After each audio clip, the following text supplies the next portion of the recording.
ठीक है, आप लोग 6-7 साल से बिजनेस कर रहे हो, आपने इतनी मेहनत करके आप लोग 6-7 साल से बिजनेस कर रहे हो। आप एक चीज बताओ मुझे, एक शॉप आज नई ओपन हुई है और एक शॉप को 7 साल हो गए खुले हुए, तो कौन सी शॉप की जो सेल है वो ज्यादा होगी?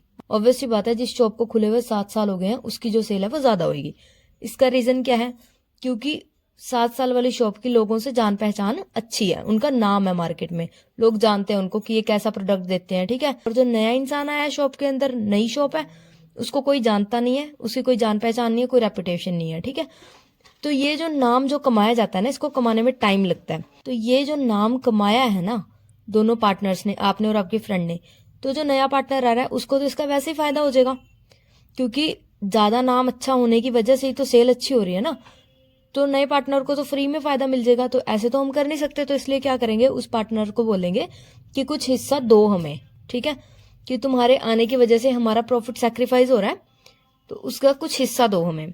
को हम बोलते हैं गुडविल, की जो रेपुटेशन है ना हमारी मार्केट में, नाम है फर्म का, उसको हम बोलते हैं गुडविल। तो उस गुडविल के नाम का उससे पैसा मंगवाएंगे फर्म के अंदर। ठीक है, और फिर वो पैसा आप लोग बताओ मुझे किस रेशो में आप लोगों को लेना चाहिए?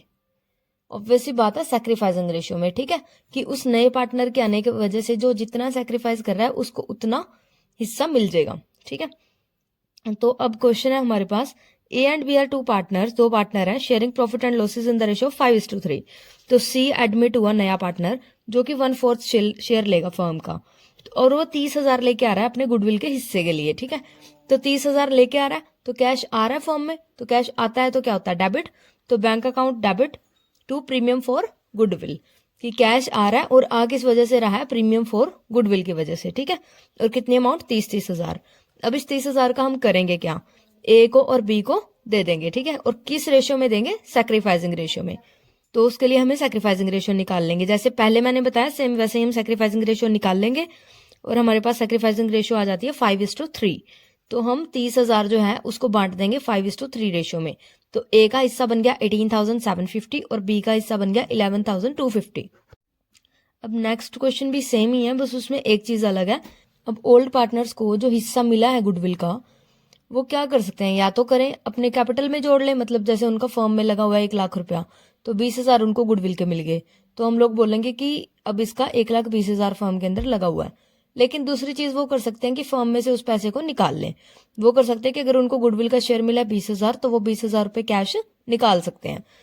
तो बाकी इस क्वेश्चन में सेम एंट्री होएगी, बस एक एंट्री एक्स्ट्रा है, उसको हम बोलेंगे कि उनकी जो है कैपिटल, पहले तो अगर उनको गुडविल का हिस्सा मिल रहा है तो कैपिटल क्रेडिट हो रही थी उनकी, लेकिन अब वो हिस्सा निकाल रहे हैं ना, कैश निकाल रहे हैं, तो इसलिए पार्टनर्स कैपिटल अकाउंट डेबिट हो जाएंगे, X capital account, Y capital account, Z capital account to cash, मतलब पैसा चला गया फर्म से।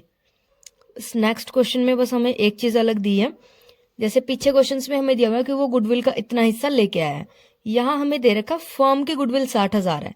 तो अगर फर्म की गुडविल 60,000 है तो उसका हिस्सा कितना बनता है, वो 1/4 शेयर के लिए आ रहा है ना, तो 60,000 इंटू 1/4 दैट इज 15,000। तो उसका हिस्सा 15,000 बन गया। बाकी सेम एंट्रीज है कि cash account to premium for goodwill 15,000 और premium for goodwill to else capital account, जिसने सैक्रिफाइस करा उसको सैक्रिफाइसिंग रेशियो में प्रीमियम फॉर गुडविल मिल जाएगा।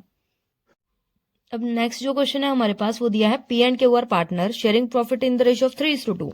ए न्यू पार्टनर है आर, तो न्यू जो रेशियो है वो दे रखी है हमें 1:3:1।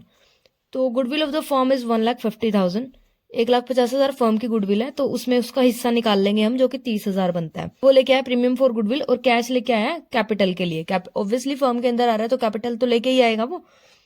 तो हमारे पास एंट्री बन जाएगी, कैश अकाउंट 1,30,000, 1,00,000 वो लेके आया कैपिटल का, टू आर्स कैपिटल अकाउंट, और to premium for goodwill account 30,000। ठीक है, तो अब इसके अंदर जब हमने सैक्रिफाइसिंग रेशियो निकाल ली तो हमें पता चला कि क्यों तो गेन कर रहा है उल्टा, नए पार्टनर के आने से क्यों कुछ सैक्रिफाइस नहीं कर रहा, उल्टा वो गेन कर रहा है, जो न्यू प्रॉफिट शेयरिंग रेशियो बन रही है उस हिसाब से।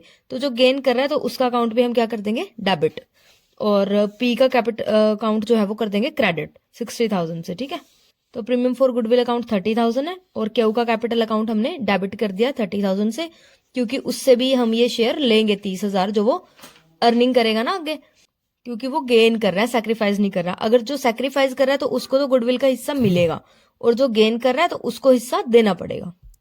तो एंट्री क्या बनती है हमारे पास, premium for goodwill account, Q's capital account 30,000, to P's capital account 60,000।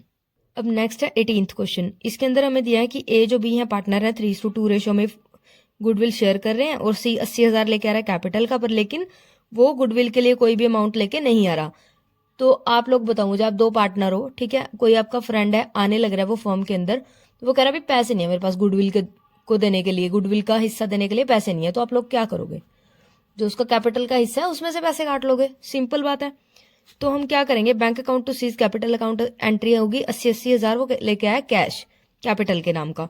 तो अब वैसे हम एंट्री क्या करते हैं, premium for goodwill account to A's capital to B's capital, लेकिन अब वो गुडविल तो लेके आया नहीं है, तो इसलिए हम क्या कर देंगे, उसका करंट अकाउंट डेबिट कर देंगे। तो C's current account debit to A's capital to B's capital, ठीक है। जितना उसका हिस्सा बनता है ना, 6,000 का गुडविल का उसका हिस्सा बन रहा है, तो 6,000 डेबिट करके 3600 हिस्सा बनता है ए का और 2400 हिस्सा बनता है बी का, तो वो हम बांट देंगे। तो यानी कि अगर वो कैश में गुडविल लेके नहीं आता है तो हम उसका करंट अकाउंट डेबिट कर देंगे, मतलब उसके हिस्से से काट लेंगे पैसा। अब नेक्स्ट हमें क्वेश्चन में दिया है X and Y were two partners, profit वो कर रहे हैं 1:1 रेशियो में शेयर और Z is admitted for 1/4 share और गुडविल जो है फर्म की 90,000 है, तो 90,000 है गुडविल ऑफ द फर्म। अब ये फर्म की गुडविल है तो हम पार्टनर का हिस्सा निकाल लेंगे, कितना बनता है 90,000 इंटू 1/4 दैट इज 22,500, तो उसका हिस्सा बन रहा है 22,500 रुपये, लेकिन वो लेके आ रहा है जेड पेड 15,000 फॉर गुडविल। अब उसका शेयर तो बन रहा है 22,500, लेकिन वो लेके आ रहा है 15,000, तो बाकी का क्या करें, जो 7,500 बच गए उसका हम क्या करेंगे, और वो 75,000 लेके आ रहा है कैपिटल के लिए। तो एंट्री हमारी बन जाएगी, कैश आया है 90,000, प्रीमियम फॉर गुडविल 15,000 है और जेड्स कैपिटल अकाउंट है 75,000, तो ये तो बन गई हमारी फर्स्ट एंट्री। अब सेकेंड एंट्री हम क्या करते हैं, premium for goodwill to X capital to Y capital, लेकिन प्रीमियम फॉर गुडविल 15,000 है, लेकिन प्रीमियम फॉर गुडविल 22,500 है और वो कैश कितना लेके आया 15,000। तो हम अगर जब कैश नहीं लेके आता तो पार्टनर का करंट अकाउंट डेबिट कर देते हैं, पर इसमें कैश भी लेके आया, तो जितना कैश लेके आया कर देंगे प्रीमियम फॉर गुडविल 15,000 और उसका करंट अकाउंट डेबिट कर देंगे बाकी अमाउंट से। तो प्रीमियम फॉर गुडविल 15,000, जेड्स current account 7,500, to X capital account 11,250, to Y's capital account 11,250।